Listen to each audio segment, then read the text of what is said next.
Hello lovely people, my name is Emma and today we are talking about all things spooky, creepy and atmospheric. So I'm doing another 8 that are great, and this time we're looking at some classic horror slash gothic atmospheric books that I think are totally worth your time to read, because there's a lot of classics out there and not all of them I think are worth the hype of being a classic. So this might help you narrow down what I think is worth reading as we come into the spooky season, drifting into October. So I've got a nice range of different time periods here. Some of these are modern classics and some of these go back a little bit further.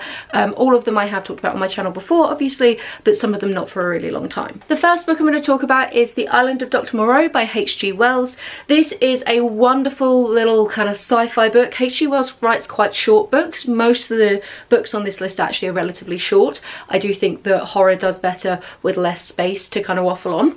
But this is about a gentleman who ends up shipwrecked on an island, and then there is all sorts of weird freaky goings on. There are creepy looking animal humanoid things that seem to be sort of have genetically been tampered with or are some kind of scientific experiment, and it is about the guy's attempts to try and flee basically from it. H.G. Wells writes really atmospherically. That's going to be a recurring theme. All of these books definitely focus on atmosphere. I really enjoy his world building as well, and I think his characters are really lovely, and they have a really good tempo to them. Sometimes classics can feel a little bit draggy, whereas I always find that H.G. Wells has a good beat and a rhythm to him. H.G. Wells is a fantastic writer in general, who has a huge back catalogue, both in a combination of sci-fi but also more like social commentary stuff. I've done a lot more of his sci-fi books and I do think that they are all worth a read, but this one for me had the most kind of spooky vibes rather than like straight sci-fi vibes. Wonderful, wonderful read. Then we have I Am Legend by Richard Matheson. This is actually a vampire book. I know that the movie with Will Smith makes it more like a zombie-esque kind of movie, but this is actually a vampire novel originally, and it is where vampires have taken over and a gentleman who has lost his entire family, very like survivalist dystopian fiction, not dystopian, like post-apocalyptic fiction kind of vibe, is having to make do and scrounge and do survivalist stuff by day and then hunts them by night. There's a really, really fun twist at the end that I won't spoil, but it's a very interesting look at what it means to be a monster, and I really enjoyed the kind of survivalist vibes to this. Richard Matheson, great writer, and I do want to check out more of his stuff. This entire author's back catalogue could have been on this, but I'm going to be talking about John Wyndham's The Midwich Cuckoos. John Wyndham, again, really iconic classic sci-fi writer. He does a lot of things with kind of a sense of creeping dread, but for me this is his most sort of freaky book, shall we say, and most spooky compared to, again, straight sci-fi similar to H.G. Wells. This is about a village where suddenly everybody in the village falls asleep at the exact same moment in time, and when they all wake back up, all of the women are pregnant, which is freaky in its own right. And then when the children are born, there's something not quite right about them. And it is the book trying to deal with the people trying to interact with these children and sort of the conflict of the motherly instinct of a child that you've given birth to, but knowing that it wasn't really yours. Something had kind of planted it there, hence the term cuckoo, because cuckoos plant their eggs in other birds' nests and then allow the birds to like basically look after them for them. Very crafty birds. And then the idea of sort of what is an appropriate level of force response to a perceived threat and how do things escalate quite quickly. It is very creepy. It really has sort of a Children of the Corn vibe. The kids are really, really freaky, and there's just something delightfully spooky about a creepy child. Like, I think horror movies out there have really capitalized on the creepy child motif, and this book does it wonderfully. John Wyndham is one of my favorite writers. His work is just phenomenal. Do check out his back catalogue if this one isn't particularly speaking to you, because if you're looking for spooky, creepy things, all of his work is great. The next book I want to talk about is The Beetle by Richard Marsh. This actually came out in the same year as Dracula, and according to the back, outsold Dracula at one point, but unfortunately he's really fallen by the wayside in terms of classics books, with Dracula very much taking the focus. Dracula is not on this list, by the way. I think it's a wildly overhyped book that is fine, but not worth the number of pages that it is. This is a similar story to Dracula, of the idea of some creepy thing coming over from another country, people trying to hunt it down, and one of them very much like a woman who becomes the main focus of the monster's obsession, I guess. This one, however, has a bit of like an ancient Egyptian spin. Is it sort of a kind of weird beetle creature that's come out of some kind of pyramid. It is much creepier, I think. It really racks up the tension. There's a lovely bit where they go and try and go into a house where the creature is, and it was just really spooky and horrible, and you weren't sure where the monster was, and it was, yeah, the tension really racked up.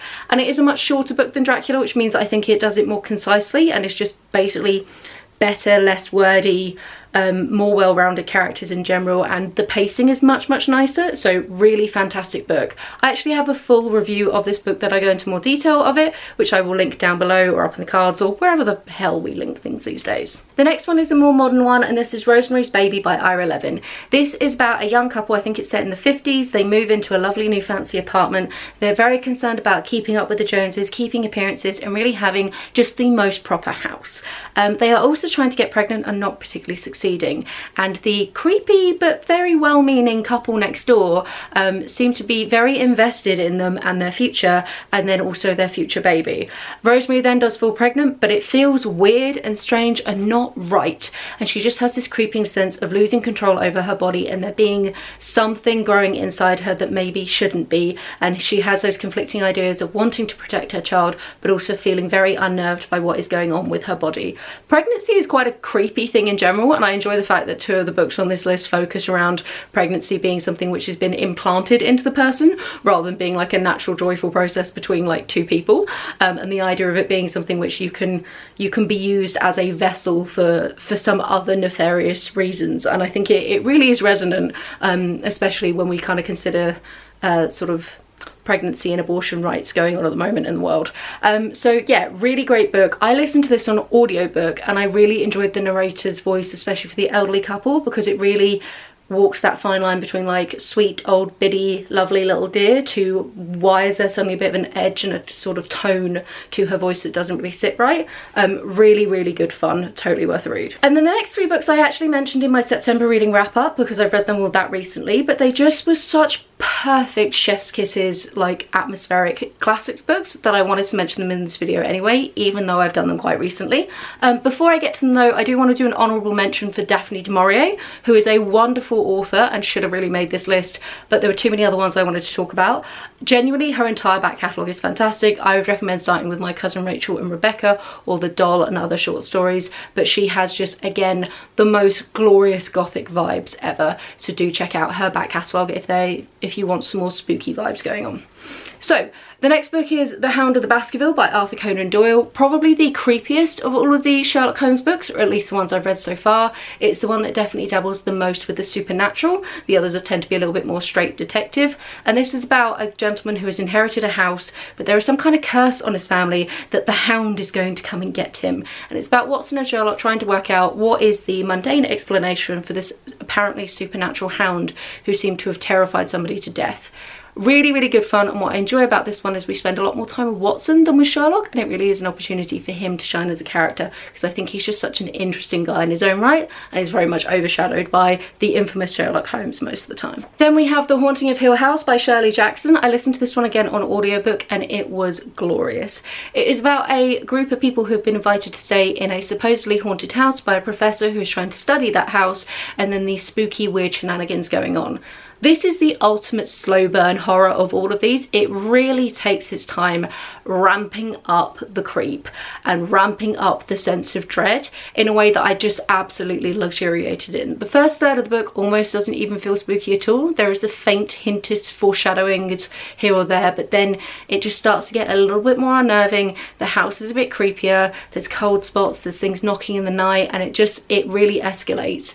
And the viewpoint that we spend the most time with, the main character whose head we're in, probably is the least aware of the spooky in some ways, and so it's really interesting watching the characters around her interact with her and she's almost becomes a bit more of an unreliable narrator as time goes on, and so it's sort of interesting experiencing that dread and fear, but from somebody who doesn't realise quite how bad things are getting. So yeah, fantastic book, totally worth it on audiobook as well, some really great accent work. And then the final one is another one of these like Dracula has completely overshadowed it, and it bloody shouldn't because it's not actually that good a book, and that is Carmilla by by Joseph Sheridan Le Fanu. This is one of the OG vampire stories out there. It predates Dracula by a good couple of decades, and it is about a old mansion house that is out in sort of the sticks, and suddenly there is a knock on the door one day, and it is a woman with her sort of adult daughter Carmilla, who needs to stay in the house because they've sort of come into an accident on the road, but the mother is going to continue. So the family gently, you know, graciously take Carmilla in, and then as they do so,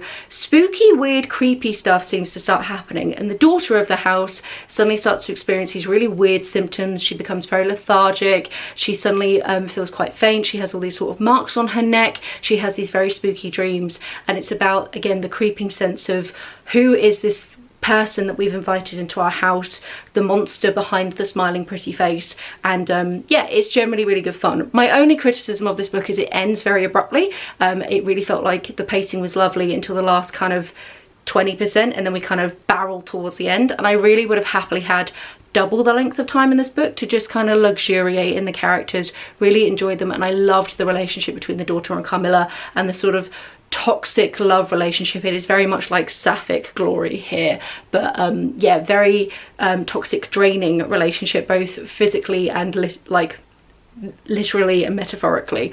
So really, really good fun. So that is it from me. Those are some spooky classics to try and introduce into your reading over the next couple of months as we start to get into the dark, dreary season of October and November, as autumn really is barreling in. Have you read any of these, and do you have any other recommendations for spooky, creepy horror classics that I should totally try and get to? I really am enjoying getting back into classics again, so I'd be very open to as many recommendations as possible. I have about 40 classics on my TBR that I need to work through, but my plan is to try and hit them quite hard in December, so there'll be nice big gaps ready for more creepy things. Do let me know in the comments down below. Have a wonderful reading week, and I'll chat to you soon. Bye.